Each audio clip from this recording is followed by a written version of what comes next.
حفیظ جلندری کا ایک شعر ہے، وہ میں ہر جمعے تیاری کرتا ہوں پڑھنا ہے لیکن رہ جاتا ہے۔ حفیظ جلندری جنہوں نے قومی ترانہ لکھا ہے، لوگ آج حق چھوڑتے ہی اس لیے ہیں، روٹی کے لیے، پانی کے لیے، عہدے کے لیے، اس لیے حق چھوڑ جاتے ہیں، کہتے ہیں ہمارا لبیک سے کوئی تعلق نہیں، ناموس رسالت سے لوگ اپنا چہرہ پھیر لیتے ہیں، ختم نبوت کے مسئلے میں لوگ پیچھے ہٹ جاتے ہیں۔ تو حفیظ جلندری جنہوں نے قومی ترانہ لکھا ہے، ظاہر ہے ان پر زندگی میں کوئی ایسا وقت آیا ہوگا کہ وہ حق سے پیچھے ہوئے ہوں گے۔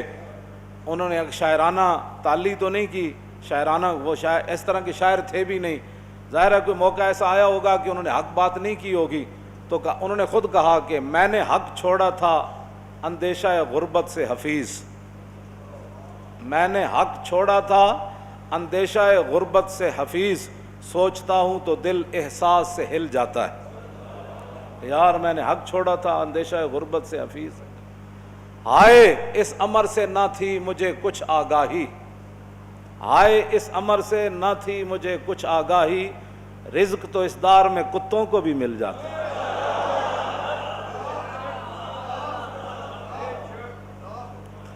اس واسطے رزق تو وہ کتوں کو بھی، وہ بھی کھا کر ہی سوتے ہیں، اور اگر رزق کی خاطر انسان حق چھوڑ دے اور رزق کی خاطر انسان ناموس رسالت سے غداری کر جائے اور رزق کی خاطر ختم نبوت سے غداری کر جائے، رزق کی خاطر بندہ حضور کے دین سے غداری کر جائے، تاریخ لبیک یا رسول اللہ کا مختصر منشور یہی ہے۔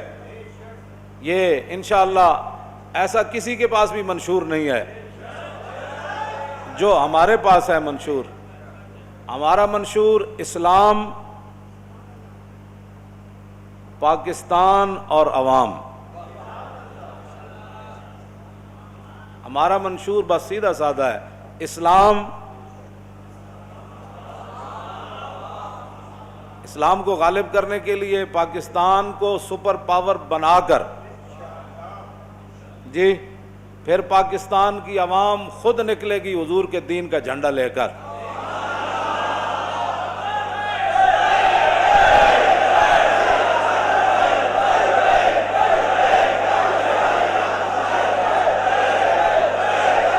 لبیک زور لگائیں، لبیک یا رسول اللہ۔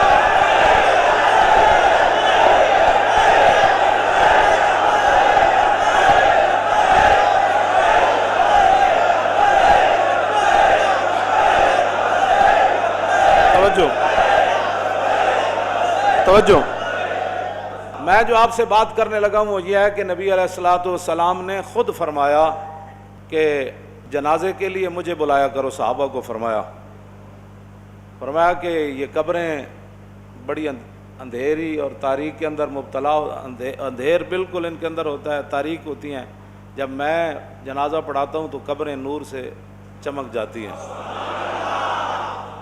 نبی علیہ الصلوۃ والسلام نے یہ خود بات ارشاد فرمائی۔ اور جو مسجد شریف کے اندر خاتون جھاڑو دیتی تھیں، مسجد نبوی شریف کے اندر، تو وہ فوت ہو گئیں، نبی علیہ الصلوۃ والسلام کے صحابہ نے رات کا ٹائم تھا، خود ہی جنازہ پڑھ کے مائی جی کو، اماں جی کو دفن کر دیا جو مسجد نبوی شریف میں جھاڑو دیتی۔ نبی علیہ السلام نے ایک دو دنوں کے بعد پوچھا، فرمایا وہ اماں جی نظر نہیں آ رہے، تو فرمایا عرض کی وہ تو فوت ہو گئیں، تو ہم نے فرمایا پھر مجھے نہیں بتایا، کہا جی رات کا ٹائم تھا، تو فرمایا فحقروہ، فرمایا تم نے اس کو حقیر سمجھا تھا۔ یہ ریاست مدینہ، جب مسجدوں کے سپیکر بھی اتر جائیں وہ کون سی ریاست مدینہ بنے گی؟ ریاست مدینہ کے اندر تو مسجد میں جو جھاڑو دینے والی عورت ہے اس کے بارے میں حضور نے فرمایا کہ اپنے غلاموں کو کہ تم نے یہی سمجھا نا بھائی مسجد میں جھاڑو دیتی ہے تو کیا ضرورت ہے، فرمایا فحقروہ، فرمایا تم نے اس کو حقیر سمجھا، دلونی علی قبرن، فرمایا چلو اس کی قبر پر چلے، چل تو آیا نہ درتے کیوں بد نصیبہ، کیوں جی؟ اقبال کہتا تھا امین حق بحق داراں سپرد، بندگاراں مسند خاکاں سپرد۔ اقبال کہتا بڑی بڑی ظالم دنیا اس ویلے بیٹھی، بڑی بڑی دنیا آئی، کسی غریب دا ایک مسئلہ بھی حل نہ کیتا، جب ساڑھے آقا و مولا آئے تے رسول اللہ نے غریباں تے غلاماں نو بادشاہاں دی مسند اتر جا کے بٹھا دی۔ فرمایا فحقروہ، فرمایا تم نے اس کو حقیر سمجھا، مولویوں کو بھی حقیر لوگ، ممبروں کو بھی حقیر، مسجد کو بھی حقیر، مسجد کے اندر نماز پڑھانے والے کو بھی حقیر، مسجد میں آنے کو بھی۔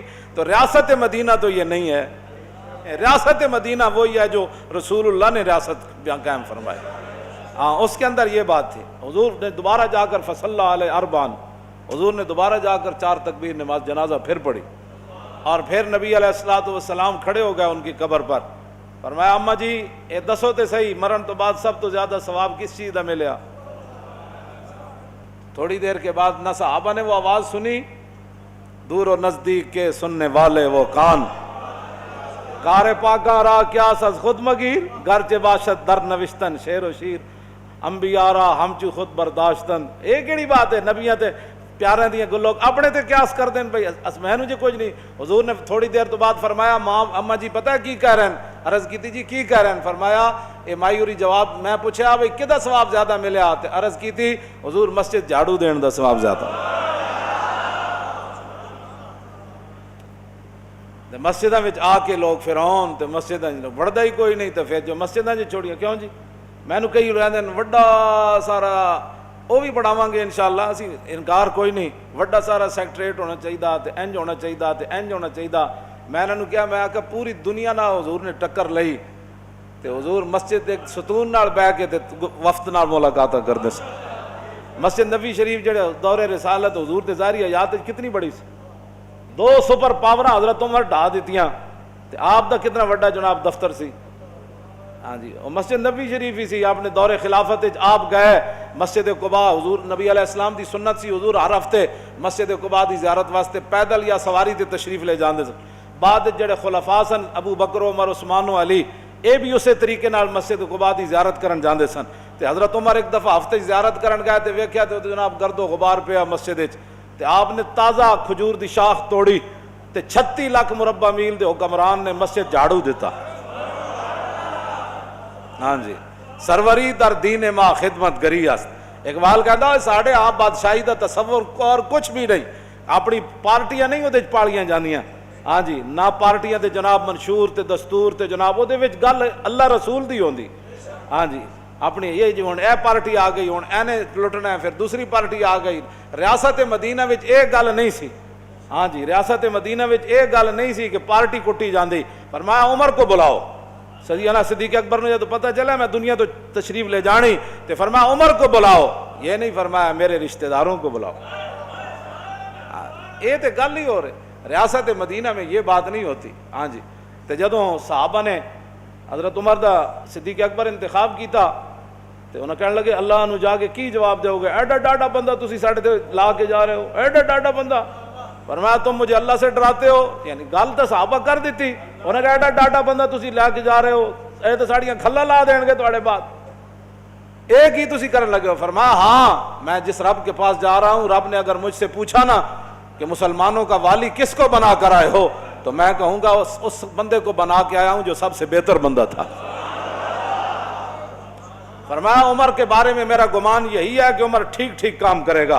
ہاں فرمایا میرا گمان یہی ہے عمر کے بارے میں۔ اور آپ نے یہ بھی لفظ فرمایا، آپ نے فرمایا عمر ڈاڈے تاں سن جدو حضور دی ظاہری حیات جو حضور موجود سن تے عمر نو پتہ سی جے کوئی گل ہو گئی تو حضور سنبھال لین گے۔ میرے دور جی عمر نو پتہ سی جے کوئی گل ہو گئی تو صدیق موجود ہیں بوجھ چک لین گے۔ فرمایا کندھیاں تے جدو بوجھ آئے گا پھر پتہ لگ جائے گا۔ کندھیاں تے بوجھ آئے گا جدو صدیق اکبر۔ تو میں ریاست مدینہ یہ ہے ہاں جی جس میں 36 لاکھ مربع میل کا حکمران مسجد میں جھاڑو دیتا ہے، نہ کہ مسجد کے سپیکر اترواتا ہے، نہ کہ جناب وَاعْلَمُوا أَنَّمَا غَنِمْتُمْ کا ترجمہ لوٹ مار کی جاتی ہے وہاں سے۔ ہاں جی اور اسلامیات سے ختم نبوت کے موضوع نکالے جاتے ہیں۔ جہاں جب ریاست مدینہ ہو نا اور ختم نبوت کا مسئلہ پیدا ہو جائے یمامہ میں تو پھر ریاست مدینہ کا جو والی افضل الخلق بعد الرسل فرماتے ہیں ہن بڈھا ہوئے یا جوان ہوئے، اکھاڑا ہوئے یا نابینا ہوئے، سارے حضور دی ختم نبوت واسطے جاؤ ریاست مدینہ کے اندر۔ اور پھر خود بھی صدیق اکبر تلوار پکڑ کے چل پڑے، مدینہ خالی ہو گیا۔ یہ تے مولا علی روکیا، پھر صدیق اکبر نے فرمایا تسی نہ جاؤ جناب، تسی چلے گئے تو پھر ساڈا پیچھے کی بڑھے گا، تسی نہ جاؤ جے تانوں کچھ نقصان ہو گیا تو پھر مسلمانوں دا کی بنے گا۔ ریاست مدینہ جے بنانی نا تو پھر ریاست مدینہ بنان دے اسباب پیدا کرو.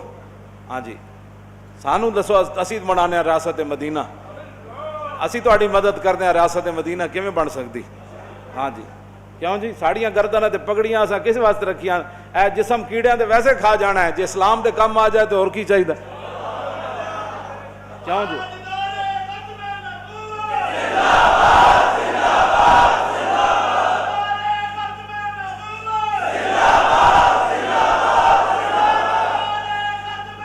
توجہ جی توجہ توجہ توجہ. ریاست مدینہ میں ٹیکس پر ٹیکس نہیں لگائے جاتے تھے. ہاں دسو جی مولانا کوئی ایک جگہ رسول اللہ نے, ہاں حضور نے اعلان یہ ضرور فرمایا غزوہ تبوک کے لیے جب بھی اسلام کو ضرورت پڑی, وہ تو صدیق اکبر اور لکھا ہے امام نے, جدوں سیدنا صدیق اکبر ڈاڈے بیمار ہو گئے نا تو اپنے پتر نو بلا کے فرمایا کہ اے قومی خزانے دی اونٹنی ہے, اے بھی لے جاؤ, پرانا کمبل بھی لے جاؤ, اے پیالہ بھی لے جاؤ تے عمر کو جا کے جمع کرا دیو, تے میں جڑی 2.5 مہینے تنخواہ لئی فلانی زمین ویچ کے تے او بھی قومی خزانے جمع کرا دینا. جدوں حضرت عبد الرحمن بن عوف کہندے میں اس ویلے حضرت عمر کول موجود سی, جدوں صدیق اکبر نے اپنا قومی خزانے دا ایک اونٹنی تے ایک پیالہ تے کمبل دا ٹکڑا, پورا کمبل بھی کوئی نہیں سی, 2.25 سال استعمال کیتے سیدنا صدیق اکبر. جدوں حضرت عمر کو پہنچے تے حضرت عمر چیخ مار دیتی, انہاں کہا صدیق تسی تے جا رہے ہو, پیچھے آن والے واسطے کم ڈاڈا کر کے جا رہے ہو, تسی کون ہوئے گا جڑے اونٹنیاں بھی واپس کر دے گا تے پیالے بھی قومی خزانے جمع کرا دے گا؟ یہ گلاں کرنی آسان نہیں. یہاں قوم نو انج اللہ نہ بناؤ, ریاست مدینہ نو انج بدنام نہ کرو. اگر چاہندے ہو کہ ریاست مدینہ بنے تو پھر اسی بھی تواڈے نال آ, ساڈا اختلاف کسی نال کوئی ذاتی اختلاف نہیں. ہاں جڑیاں گلاں ہو گئیاں ٹھیک ہے, ہاں ساڈا کوئی کسی نال اختلاف کوئی نہیں, نہ اسی کسی نے کول ویر لینا ہے نہ انہاں کول انتقام لینا ہے. ہاں رب میرا جو ہے وہ قادر ہے, جس سے چاہے جیسے چاہے وہ انتقام لے گا. ساڈا کسی نال کی ہے؟ اگر ریاست مدینہ انج بدنام نہ کرو, ہاں انج بدنام نہ کرو, مڑ ریاست مدینہ دے لاگ مڑ کے مثالاں برطانیہ دیاں دے دیو فلاحی ریاست. اگر فلاحی ریاست کی کوئی بات کرنی ہے نا تو پھر رسول اللہ کی ریاست کی بات کرو.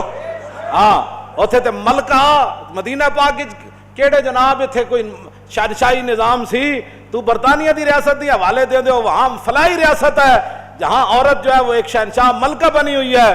تو یہاں تو رسول اللہ کی بیویاں امہات المومنین مسلمانہ دیاں ماواں او کی فرماندیاں, حضرت سیدتنا عائشہ صدیقہ رضی اللہ تعالیٰ عنہ فرماندیاں ساڑھے گھر دا چھت اتنا اچھا سی اسے تھلے کھڑ کے انہوں ہاتھ لا لیندے. انہاں دیاں مثالاں دینے جڑے محلہ وچ رہندیاں جنانیاں تے انہاں دیاں ریاستاں دیاں ایتھے گلاں کر دیو. جے ریاست مدینہ دی گل کرنی تے ہر گل حضور دی کر, گل حضور دی کرنی تے گلاں جناب کڑ کتھے تے انڈے کتھے, جتھے کڑ کردا انڈے بھی اتھے دے, پھر گل ہوئے گی. ایک اس طرح گلہ فلاحی ریاست میں نے وہاں برطانیہ میں دیکھی. برطانیہ میں تو نے کیوں دیکھی؟ تو حضور کی سیرت پڑھتا, سیدنا صدیق اکبر کی دور خلافت پڑھتا, حضرت عمر کا پڑھتا, عثمان غنی کا پڑھتا, حیدر کرار دا پڑھتا, پڑھدیاں تو جناب اورنگزیب عالمگیر تک آندا, پھر تینوں پتا فلاحی ریاست کس کو کہتے ہیں اور عوام کے حقوق کون ان کے دروازوں پر پہنچاتا ہے. کیوں جی باتیں کرتے ہو ایسی فضول باتیں؟ قوم ان چیزوں سے آپ دھوکہ کھانے والی نہیں ہے. ہاں مزید ویڈیوز اور اپڈیٹس کے لیے یوٹیوب پر علامہ Khadim Hussain Rizvi official channel subscribe کریں اور بیل آئیکن پر بھی کلک کریں.